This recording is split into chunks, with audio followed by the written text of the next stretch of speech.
ವಾಸ್ತವ ಟಿವಿಗೆ ಸ್ವಾಗತ. ನಾನು ಸರ್ದಾರ್.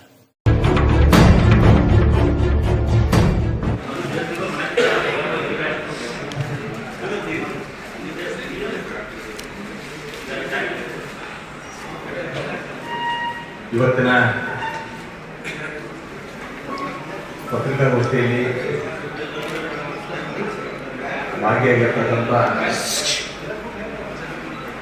ಎಲ್ಲ ಪತ್ರಿಕಾ ಮಾಧ್ಯಮದ ಹಿರಿಯರನ್ನ, ಆತ್ಮೀಯ ಸ್ನೇಹಿತರನ್ನ ಇವತ್ತಿನ ಈ ಪತ್ರಿಕಾಗೋಷ್ಠಿಗೆ ಮತ್ತೊಮ್ಮೆ ಆತ್ಮೀಯವಾಗಿ ಸ್ವಾಗತವನ್ನು ಬಯಸ್ತಾ, ಇವತ್ತಿನ ಪತ್ರಿಕಾಗೋಷ್ಠಿಯಲ್ಲಿ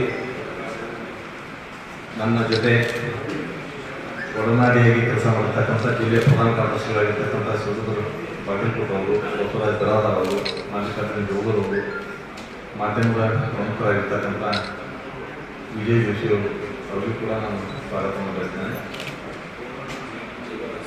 ವಿಶೇಷವಾಗಿ ನಾನು ಎರಡನೇ ಬಾರಿಗೆ ಭಾರತೀಯ ಜನತಾ ಪಕ್ಷದ ಜಿಲ್ಲೆಯ ಅಧ್ಯಕ್ಷನಾದ ಮೇಲೆ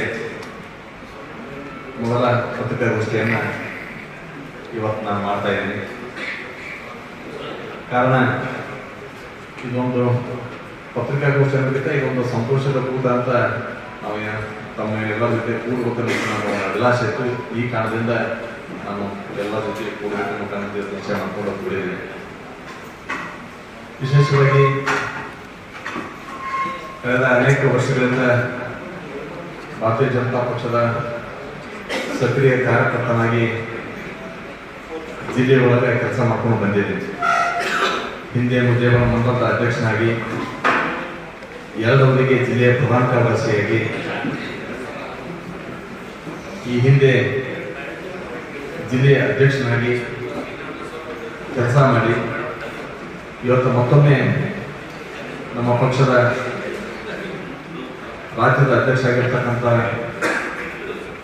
BY ವಿಜೇಂದ್ರ ಅವರು ಮತ್ತು ನಮ್ಮೆಲ್ಲ ರಾಜ್ಯದ ನಾಯಕರು, ವಿಶೇಷವಾಗಿ ನಮ್ಮ ಜಿಲ್ಲೆಯ ಎಲ್ಲ ನಮ್ಮ ನಾಯಕರು, ಎಲ್ಲ ನಮ್ಮ ಕಾರ್ಯಕರ್ತರ ಒಂದು ಅಭಿಪ್ರಾಯವನ್ನು ಸಂಗ್ರಹ ಮಾಡಿ ಆ ಅಭಿಪ್ರಾಯದೊಂದಿಗೆ ಮತ್ತೊಮ್ಮೆ ಜಿಲ್ಲೆಯ ಭಾರತೀಯ ಜನತಾ ಪಕ್ಷದ ಅಧ್ಯಕ್ಷನಾಗಿ ಕೆಲಸ ನಿರ್ವಹಿಸಲು ಅವಕಾಶ ಮಾಡಿಕೊಟ್ಟಿದ್ದಕ್ಕಾಗಿ ನಮ್ಮ ರಾಜ್ಯದ ಅಧ್ಯಕ್ಷರು ಮತ್ತು ಹಿರಿಯರಿಗೂ, ನಮ್ಮ ಜಿಲ್ಲೆಯ ಎಲ್ಲ ನಾಯಕರು, ನಮ್ಮ ಕಾರ್ಯಕರ್ತರಿಗೆ ಹೃದಯಪೂರ್ವಕವಾಗಿರ್ತಕ್ಕಂಥ ಧನ್ಯವಾದಗಳನ್ನ, ಅವರಿಗೆ ಅಭಿನಂದನೆಗಳನ್ನ ಹೇಳಿಕೆ ಇಚ್ಛಿಸ್ತೇನೆ. ಈ ಹಿಂದೆ ಜಿಲ್ಲೆಯ ಅಧ್ಯಕ್ಷರಾದಂಥ ಸಂದರ್ಭದಲ್ಲಿ ಬಹುಶಃ ನಮ್ಮ ಪಕ್ಷ ಪ್ರಾರಂಭ ಆಗಿದ್ದು ಜನಸಂಘ ಏನು ಕಾಶ್ಮೀರಕ್ಕೆ ಆರ್ಟಿಕಲ್ 370 ಹೇರಿಕೆ ಮಾಡಿದ ನಂತರ ಆರ್ಟಿಕಲ್ 370 ರದ್ದು ಮಾಡಬೇಕನ್ನುವಂತ ಕಾರಣದಿಂದನೇ ಆ ಹೋರಾಟದ ಮುಖಾಂತರ ಪ್ರಾರಂಭಗೊಂಡಿರ್ತಕ್ಕಂಥ ಪಕ್ಷ. ಆರ್ಟಿಕಲ್ 370 ರದ್ದಾದಂಥ ಸಂದರ್ಭದಲ್ಲಿ ನಾನು ಪಕ್ಷದ ಜಿಲ್ಲೆಯ ಅಧ್ಯಕ್ಷ. ಎರಡನೇದು, ಮೊಟ್ಟ ಮೊದಲ ಕಾರ್ಯಕಾರಿಣಿ ಜನಸಂಘದಲ್ಲಿ ಒಂದು ಸಂಕಲ್ಪ ಆಯಿತು. ದೇಶದಲ್ಲಿ ಜನರ ಬಯಕೆ ಪ್ರಭು ಶ್ರೀರಾಮಚಂದ್ರನ ಮಂದಿರ ಆಗಬೇಕು ಅನ್ನುವಂಥದ್ದು. ಹೀಗಾಗಿ ನಾವು ಅಧಿಕಾರಕ್ಕೆ ಬಂದರೆ ರಾಮ ಮಂದಿರ ಕಟ್ಟುವಂತ ವ್ಯವಸ್ಥೆ ಮಾಡ್ತೀವಿ ಅನ್ನುವಂಥದ್ದನ್ನ ನಿರ್ಣಯ ಮಾಡಿ, ಅದಾದ ನಂತರ ಅನೇಕ ಹೋರಾಟಗಳು, ತ್ಯಾಗ, ಬಲಿದಾನದ ಮುಖಾಂತರ ದೇಶದಲ್ಲಿ ರಾಮ ಮಂದಿರ ಆಗಬೇಕಂತ ಕೂಗಿರ್ತಂಥ ಸಂದರ್ಭದಲ್ಲಿ ಅನೇಕ ಅಡೆತಡೆಗಳ ಮಧ್ಯೆ ನ್ಯಾಯಾಲಯದ ತೀರ್ಪಿನ ನಂತರ ನ್ಯಾಯಪರವಾಗಿರ್ತಕ್ಕಂಥ ಎಲ್ಲೂ ದೇಶದಲ್ಲಿ ಪ್ರಭು ಶ್ರೀರಾಮಚಂದ್ರನ ಮಂದಿರ ಆಗಲಿಕ್ಕೆ ಎಲ್ಲಿ ಒಂದು ಸಣ್ಣ ಅಪಸ್ವರ ಕೂಡ ಬರಲಿಲ್ಲ. ಇವತ್ತು ರಾಮ ಮಂದಿರ ಲೋಕಾರ್ಪಣೆ ಆಗ್ತಕ್ಕಂಥದ್ದು ನಾಳೆ ಜನವರಿ 22ನೇ ತಾರೀಕು. ಇಂಥ ಒಂದು ಸಂದರ್ಭದಲ್ಲಿ ಮತ್ತೆ ನನ್ನ ಜಿಲ್ಲೆಯ ಅಧ್ಯಕ್ಷನಾಗಿ ಮುಂದುವರಿಸೋದಕ್ಕೆ ಬಹಳ ನನಗೆ ಸಂತೋಷ ಅನಿಸ್ತದೆ.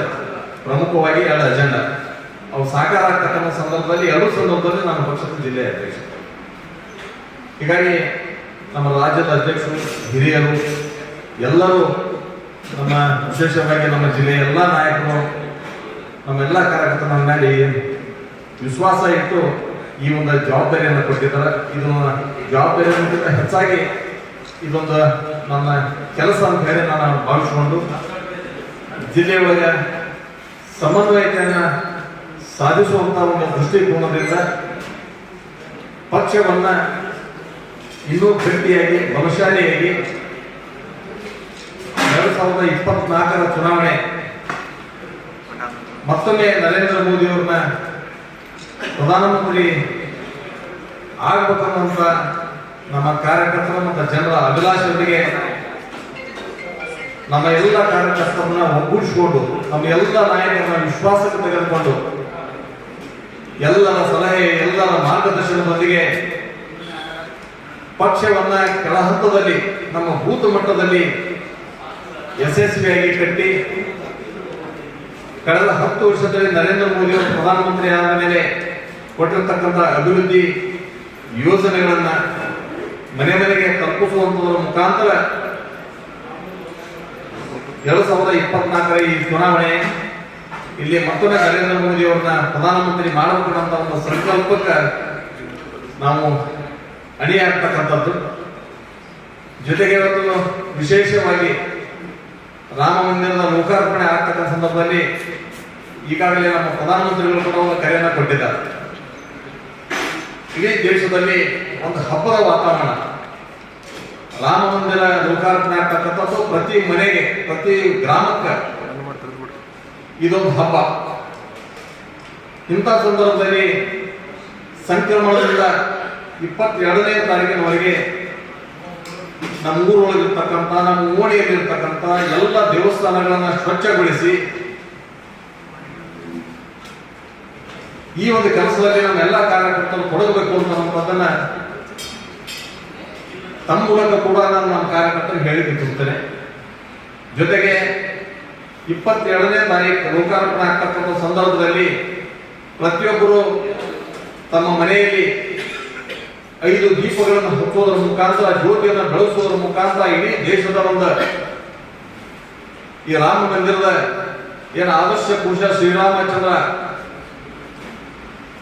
ಏನ್ ಮಹಾತ್ಮ ಗಾಂಧಿ ಒಂದೇನು ಕಲ್ಪನೆ ಇತ್ತು ರಾಮರಾಜ್ಯ ಆಗಬೇಕನ್ನುವಂಥದ್ದನ್ನ ಇವತ್ತು ನರೇಂದ್ರ ಮೋದಿ ಅವರ ಒಂದು ಸಂಕಲ್ಪ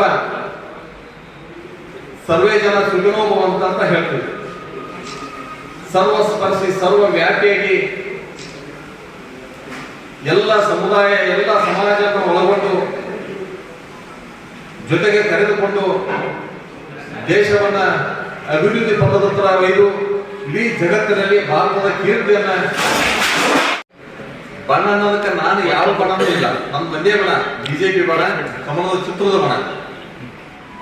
ಆ ನಿಟ್ಟಿನೊಳಗೆ ವಿಶ್ವಾಸ ಇರಿಸಿ ನನಗೆ ಪುನರ ಜವಾಬ್ದಾರಿಯನ್ನ ನೀವು ಕೊಟ್ಟಾರ.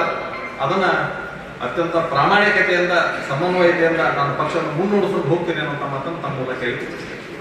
ಒಂದು ಕಾರ್ಯಕ್ರಮದ ಜಿಲ್ಲಾದ ಒಂದು ಕಾರ್ಯಕ್ರಮ ಇರುತ್ತೆ ಬಿಜೆಪಿ ಸಾಕಷ್ಟು ಕಾರ್ಯಕ್ರಮಗಳಲ್ಲಿ. ಇವ್ರು ಬರ್ಲಿಲ್ಲ ಅಂದ್ರೆ ಅವ್ರು ಬರಲ್ಲ, ಅವ್ರು ಬರಲ್ಲ ಅಂದ್ರೆ ಇದು ಬಣ ಇಲ್ಲದೆ ಇನ್ನೇನು ಅಧ್ಯಕ್ಷ? ಎಲ್ಲಾ ರಾಜಕೀಯ ಪಕ್ಷಗಳಲ್ಲೂ ಇರುವುದರಿ, ಎಲ್ಲ ಕಡೆ ಅದ್ರ ಮಧ್ಯದಲ್ಲಿ ಕೂಡ ಹೇಳ್ತೇನೆ ನಾನು.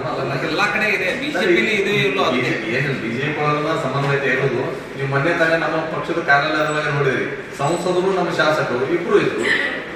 ಎಡಗಡೆ ಸಂಸದರಿದ್ದು, ಬಲಗಡೆ ಶಾಸಕರಿದ್ರು, ಒಟ್ಟಿಗೆ ಕೂಡ ಕಾರ್ಯಕ್ರಮ ಮಾಡಿದಾರ.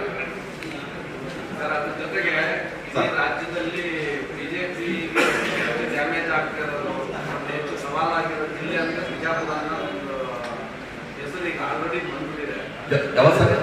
ಪಕ್ಷಕ್ಕೆ ಹೆಚ್ಚು ಡ್ಯಾಮೇಜ್ ಆಗ್ತಿರೋದು ಬಿಜಾಪುರ ಜಿಲ್ಲೆಯಿಂದ. ಮತ್ತೆ ಪಕ್ಷದ ನಾಯಕರಿಂದಲೇ ಎಲ್ಲ ಇದು ಕೇಳ್ಕೊಟ್ಟಿರೋದು ಬಿಜಾಪುರದಿಂದ. ಇದನ್ನ ಈ ಅವಧಿಯಲ್ಲಿ ನಿಯಂತ್ರಣಕ್ಕೆ ನಾವು ಕ್ರಮ ತಗೊಳ್ತೀರಾ? ನಾನು ಬಗ್ಗೆ ಮಾತಾಡೋದ್ರ ವಿರುದ್ಧ ದೂರು ಮೇಲ್ಗಡೆ ಕಾಣ್ತಿದ್ದಾರೆ. ಯಾಕೆ ಸರ್, ನಾನು ಪಕ್ಷದ ಜಿಲ್ಲೆಯ ಅಧ್ಯಕ್ಷ. ಈ ಜಿಲ್ಲೆ ವ್ಯಾಪ್ತಿ ಒಳಗೆ ಇರ್ತಕ್ಕಂಥದ್ರ ಬಗ್ಗೆ ನನ್ನ ವ್ಯಾಪ್ತಿ ಒಳಗೆ ಏನ್ ಬರ್ತದೆ ಅದನ್ನ ನಾನು ಏನೇನು ಮಾಡಬೇಕು ನನ್ನ ನಿರ್ಣಯಗಳು ನಾನು ಮಾಡ್ತೇನೆ. ಇದನ್ನ ಮೀರಿರ್ತಕ್ಕಂಥದ್ದು ರಾಜ್ಯ ಸಮಿತಿ ಅದ, ರಾಷ್ಟ್ರೀಯ ಸಮಿತಿ ಅದ, ರಾಷ್ಟ್ರೀಯ ಸಮಿತಿಯವರು ಅದರ ಬಗ್ಗೆ ಎಲ್ಲಾನು ಆಲೋಚನೆ ಮಾಡ್ತಾರೆ. ಈಗೆಲ್ಲವೂ ಸುಸೂತ್ರವಾಗಿದೆ, ಎಲ್ಲವೂ ಸುಸೂತ್ರ ಹಾಕೊಂಡು ಹೋಗ್ತದೆ. ನಮ್ಮ ಸವಾಲು ಒಂದೇ 2024 ಮತ್ತೊಮ್ಮೆ ಮೋದಿ ಪ್ರಧಾನಮಂತ್ರಿ ಆಗ್ತದೆ. ಈಗ ಉಚ್ಚಾಟನೆಗೊಂಡಂತಹ ಇನ್ನುಳಿದ ಕಳೆದ ಬಾರಿ ಮಾಜಿ ಮಹಾನಗರ ಪಾಲಿಕೆ ಸದಸ್ಯರುಗಳಿಗೆ ಮತ್ತೇನಾದ್ರೂ ಈ ಬಾರಿ ನೀವು ಮತ್ತೆ 2ನೇ ಬಾರಿ ಆಗಿದ್ರಿಂದ ಏನಾದರೂ ಆ ಶಮನವನ್ನ ಸೂಚ್ ಮಾಡ್ತೀರಾ ಹೆಂಗೆ? ಮತ್ತೆ ಅದೇ ಮಾಡ್ತೀರಾ? ಶಮನ ಅನ್ನುವಂಥದ್ದು ಏನಿಲ್ಲ ಇಲ್ಲ, ಅಪೇಕ್ಷ ಅಂತ ಅವ್ರಿಗೆ ಕಾರ್ಪೊರೇಟರ್ ಆಗಬೇಕು ಸ್ಪರ್ಧಾ ಮಾಡ್ಬೇಕಂತೇಳಿ ಮತ್ತೆ ಅನೇಕ ನಮ್ಮ ಕಾರ್ಯಕರ್ತರ ಅಭಿಪ್ರಾಯ ಇತ್ತು. ಕಾರ್ಯಕರ್ತರ ಅಭಿಪ್ರಾಯದ ಮೇಲೆ ನಾವು ಟಿಕೆಟ್ ಹಂಚಿಕೆ ಮಾಡಿದ್ವಿ. ಅದರಿಂದ ಬೇಸತ್ತ ಅವರು ರಾಜೀನಾಮೆ ಕೊಟ್ಟು ಟಿಕೆಟ್ಸಿಂದ ಪಕ್ಷದ ವಿರುದ್ಧ ಬಂಡಾಯ ಹೋದಾಗ ಕೂಡ ಅವ್ರಿಗೆ ಹೇಳಿದಾಗ ಅವ್ರಿಗೆ ಕೇಳಿಲ್ಲ, ಅನಿವಾರ್ಯ ಅಂತ ನಾವು ಕ್ರಮ ತಗೊಂಡ್ವಿ. ಕೊನೆಗೆ ಅಲ್ಲಿ ಗೆದ್ದಿರ್ತಕ್ಕಂಥದ್ದು ನಮ್ಮದೇ ಕಾರ್ಪೊರೇಟರ್ ಬಿಜೆಪಿ. ಮತಗಳ ಹೆಚ್ಚಿನ ವಿವರಗಳು ಕೊಟ್ಟು ಕೂಡ ನೀವು ಅಧಿಕಾರ ಬಿಡಕ್ಕಾಗಲ್ಲ, ಅದು ಹಿನ್ನಡೆ ಅಂತ ನೀವು ಅಧ್ಯಕ್ಷ ಸ್ಥಾನದಲ್ಲಿ. ಭಾರತೀಯ ಜನತಾ ಪಕ್ಷ ಅನೇಕ ಸೋಲು ಗೆಲುವುಗಳನ್ನು ಎಲ್ಲ ನೋಡ್ಕೊಂಡೇ ಬಂದಿದ್ವಿ. ಕೆಲವು ಸಂದರ್ಭದಾಗ ಗೆದ್ದಿದ್ವಿ, ಕೆಲವು ಕಳ್ಕೊಂಡಿದ್ವಿ. ಇವತ್ತು ನಾವು ಹಿಂದೆ ಜಿಲ್ಲಾ ಪಂಚಾಯತಿ ಒಳಗ ನಾವು ಕಳೆದ ಈ ಅವಧಿಯಿಂದ ಹಿಂದಿನ ಅವಧಿ ಒಳಗ ನಾವು ಕಳ್ಕೊಂಡ್ವಿ. ಹೋದ ಅವಧಿ ಒಳಗ ನಮಗೆ ಆಗಲಿಲ್ಲ. ಅನೇಕ ಇವತ್ತು ರಾಜಕೀಯ ವಿದ್ಯಮಾನಗಳ ಬಗ್ಗೆ ಕೂಡ ನಮಗೆ ಗೊತ್ತದ. ಇಂಥ ಸಂದರ್ಭದಲ್ಲಿ ಕಾರ್ಪೊರೇಷನ್ದಾಗ ಅತಿ ಹೆಚ್ಚು ಸೀಟ್ಗಳ ಸಂಖ್ಯಾಬಲ 17 ನಮ್ಗೆ ಕೊಟ್ಟರು. ಆ ನಮ್ಗೆ ಬೇಕಾಗಿರೋದು 21. ನಾವು 21 ಸಂಖ್ಯಾಬಲ ನಮಗೆ ಕೂಡಿತು. 18 ಪ್ಲಸ್ ನಮ್ಗೆ 17 ಆಗಿತ್ತು. ಇಬ್ಬರು ಸಂಸದರು ಶಾಸಕರು 19 ಆಗಿತ್ತು. ಇಬ್ಬರು ಪಕ್ಷೇತರ ಬಂದು ನಮ್ಮ ಜೊತೆ ಕೂಡ್ಕೊಂಡಾಗ 22 ಸಂಖ್ಯೆ ಆಗಿತ್ತು ನಮಗೆ. ಅಂತ ಸಂದರ್ಭದಲ್ಲಿ ನಾವು ನ್ಯಾಯಾಲಯದೊಳಗೆ ಇದ್ದಂತ ಸಂದರ್ಭದಲ್ಲಿ ನಮ್ದು ಏನು ಕೆಟಗರಿ ಸಂಬಂಧ ನ್ಯಾಯಾಲಯದಲ್ಲಿತ್ತು ಮೇಯರ್. ಅವಾಗ ನಾವು ನಮ್ಮ ಆಯುಕ್ತರಿಗೆ ನಾವೊಂದು ಅರ್ಜಿಯನ್ನು ಕೂಡ ನಾವು ಕೊಟ್ಟಿದ್ವಿ. ನೀವು ಚುನಾವಣೆ ಈ ಕೋರ್ಟ್ನಲ್ಲಿ ಇದ್ದಂತ ಸಂದರ್ಭದಲ್ಲಿ ನೀವು ಘೋಷಣೆ ಮಾಡಿದ್ರೆ ನಾಳೆ ಸಮಸ್ಯೆ ಆಗ್ತದೆ ಅಂತ ಹೇಳಿದಾಗ ಕೂಡ ಅವರು ಸರ್ಕಾರದ ಒತ್ತಡಕ್ಕೆ ಅವರು ಮಣಿದು ಘೋಷಣೆ ಮಾಡಿದರು. ಯಾವಾಗ ನಮ್ಮ ಸಂಖ್ಯಾಬಲ ಬಂದಿತ್ತು ನಮ್ದು ಆಗ್ತದಂತ ಸಂದರ್ಭದಲ್ಲಿ ಅವರು ಕೋರ್ಟಿಗೆ ಮೂಲೆ ಹೋಗಿ ತಡೆಯಾಜ್ಞೆ ತಗೊಂಡು ನಿಲ್ಲಿಸ್ತಕ್ಕಂಥ ಒಂದು ಪ್ರಯತ್ನ ಮಾಡಿದ್ರು. ಅದಾದ ನಂತರ ಚುನಾವಣೆ ಮತ್ತೆ ನ್ಯಾಯಾಲಯದ ಏನು ಅವರು ಡೈರೆಕ್ಷನ್ ಕೊಟ್ಟು ಅದರ ಮುಖಾಂತರ ಮತ್ತೆ ಅನೌನ್ಸ್ ಆದಂಥ ಸಂದರ್ಭದಲ್ಲಿ ಒಮ್ಮೆ ಕಾಲ ವಿಧಿ ಅಂತಾರಲ್ಲ ಆ ರೀತಿ ಒಳಗೆ ನಮ್ಮ ಒಬ್ಬ ಪಕ್ಷದ ಸದಸ್ಯನಕ್ಕೆ ನಾವು ಕಳ್ಕೊಂಡ್ವಿ. ಹೀಗಾಗಿ ನಮ್ಮ ಸಂಖ್ಯೆ ಬರೋದು ಒಂದು ಚೂರು ಕೊರತೆ ಆಯ್ತು. ಅದರಿಂದ ನಮಗೆ ಹಿನ್ನಡೆ ಆಗ್ಯದ ಹೊರತು ನಮ್ಗೆ ನಮ್ಮ ಇದ್ದಂತ ಅದು ನಮ್ಗೆ ನಾವು ಎಲ್ಲರೂ 18 ಜನ ನಮ್ಗೆ ಒಕ್ಕಟ್ಟಾಗಿತ್ತು.